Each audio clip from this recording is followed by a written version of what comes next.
एक दिन आपातकालीन मीटिंग रात को बैठाया।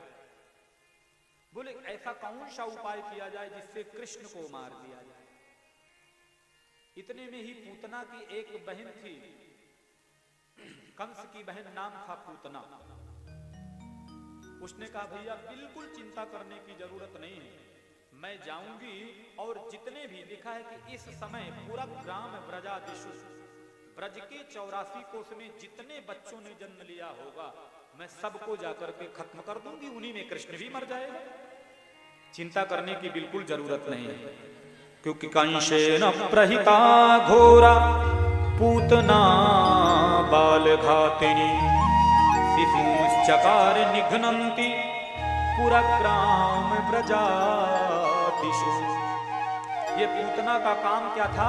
लिखा है कि पूतना बाल घातनी, जितने भी छोटे छोटे बच्चे होते उनको मार देती और मारने के बाद में उनका गरम गरम रक्त पान करती थी। लेकिन कंस ने कहा तुझको जाने कौन देगा, इतने बड़े बड़े लंबे लंबे तेरे नाखून, बड़े बड़े दांत, ये राक्षसी जैसा तेरा वेश।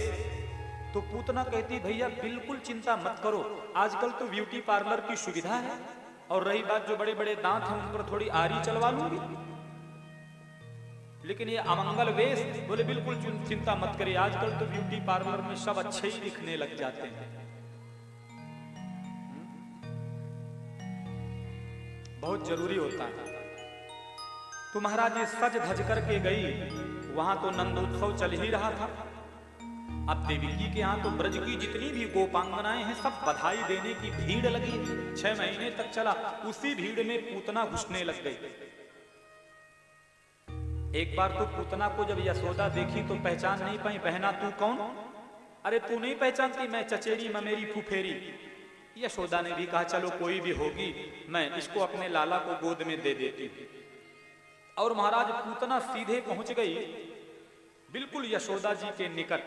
मैं भी सोचती हूं थोड़ा आशीर्वाद देकर के जाऊं तेरे लाला को यशोदा। तो महाराज गोद में दे दिया पूतना ने, और गोद में जैसे ही यशोदा ने पूतना को दिया तो वर्णन आता है कि भगवान श्री कृष्ण ने अपनी आंखें बंद कर दी। परीक्षित कहते हैं गुरु जी इसका मतलब डर गए क्या? बोले डरे नहीं,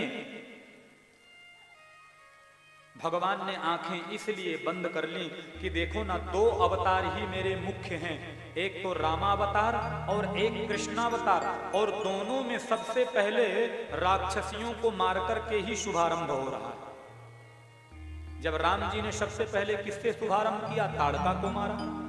और देखो अब मैं कृष्ण बन करके आया तो अब सबसे पहले ये पूतना आ गई। तो दूसरे संत ने एक अपना भाव दिया, बोले ऐसा नहीं, भगवान की दाहिनी आंख में सूर्य रहते हैं और बाईं आंख में चंद्र रहते हैं, और महाराज चंद्रलोक सूर्यलोक के माध्यम से ही वैकुंठ को जाते हैं जो भी जीव, नरक या वैकुंठ को। तो सूर्य और चंद्र दोनों ने अपने दरवाजे बंद कर लिए। इस पापनी का हम मुंह भी नहीं देखना चाहते, ये हमारे कृष्ण को मारने का प्रयास करती है। तो तीसरे संत ने कहा नहीं भाई, मेरा भी एक भाव है, जरा समझो तो सही। बोले उन्होंने अपनी आंखें इसलिए बंद की होंगी कि अब जो भी मेरे हाथों मारा जाता है वो सीधे मेरे वैकुंठ धाम को पहुंचता है, पहले देखूं तो सही वहां कोई सीट खाली है कि नहीं, तब तो इसे भेजूं। तो ध्यान लगा करके देख रहे थे। तो चौथे संत ने कहा भैया मेरा भी एक अपना भाव है, सुनो। बोले पूतना अपने स्तनों में जहर लगा करके गई थी कि कृष्ण को गोद में लूंगी, स्तन पान कराऊंगी, जैसे ही जहर जाएगा विषाक्त जहर की वजह से खत्म हो जाएगा। तो कृष्ण कन्हैया ने सोचा कि देखो हम तो अभी ब्रज में माखन मिश्री खाने के लिए आए हैं और ये जहर पीने का हमारा तो अभ्यास है नहीं, तो शायद भगवान शंकर से कोई कनेक्टिविटी किया होगा, उनका ध्यान किया होगा, बाबा आप आ जाओ मेरे गले में बैठ जाओ, जहर जहर तुम पीना पूतना का, आप तो अभ्यस्त हैं, और दूध दूध हम पीते जाएंगे। ऐसा दिव्य अपना अपना सब भाव देते हैं। और वर्णन आता है महाराज पूतना लेकर के आकाश में उड़ गई कृष्ण को, और स्तनपान कराने लग गई। पहले तो भगवान ने पूतना के स्तन का जो दुग्ध था उसका पान किया, दूध को खींचने लगे थे। लिखा है कि सामुंच मृंचाले मिति प्रभाषिणी निष्पीड्यमानाखिल जीव मर्मणि विवृत्य नेत्रे चरणौ भुजौ मुहुः प्रविश्वगात्राक्षिपितिरुरोदः। महाराज जैसे ही दूध के बाद में इसके प्राणों को खींचना चालू किया भगवान श्री कृष्ण ने, गाढ़म कराभ्याम भगवान प्रपीड्य तत्प्राणै समन रोष समन वितो पिबत। दूध समाप्त हुआ और जब इसके प्राणों को खींचना चालू किया वे चिल्लाई, अरे कन्हैया छोड़ छोड़ छोड़ छोड़, क्या कर रहा है? कन्हैया ने कहा, मौसी हमको तो पकड़ना ही आता है, अब तो तुमको पार लगा के ही छोड़ेंगे। अरे छोड़, मुझे बहुत दर्द हो रहा है। और महाराज इतने में ही पूतना के प्राणों को जोर से खींचा महाराज, धड़ाम से जमीन में गिरी, चूर्ण आवास राजेंद्र। इस प्रकार से पूतना का उद्धार किया।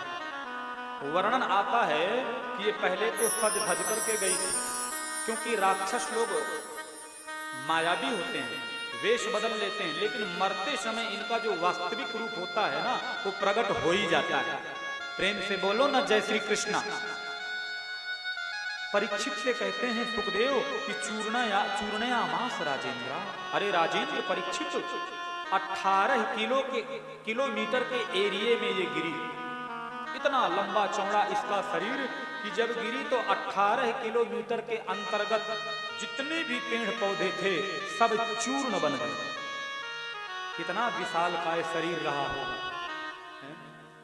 कई संत तो बड़ा विनोद करते हैं। एक संत कहते हैं पूतना के जहां पैर गिरे उसी का नाम पैगाम हो गया, जहां हाथ गिरे उसी का नाम हाथरस हो गया, और जहां पर सिर गिरा उसी का नाम मूर्छान हो गया।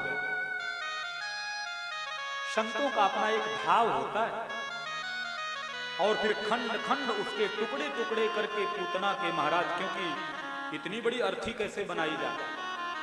ब्रजवासियों को लगा होगा 5 दिन तक कोई हाथ काट रहा है, कोई पैर काट रहा है। एक दिन तो एक हाथ का ही संस्कार हुआ होगा, फिर किसी दिन पैर का संस्कार। इतना विशालकाय शरीर कौन उठाए? जितना भी टैक्स जाता था दूध दही का सब इसी को तो खिला देता था कंस। मोटी तगड़ी हो चुकी थी।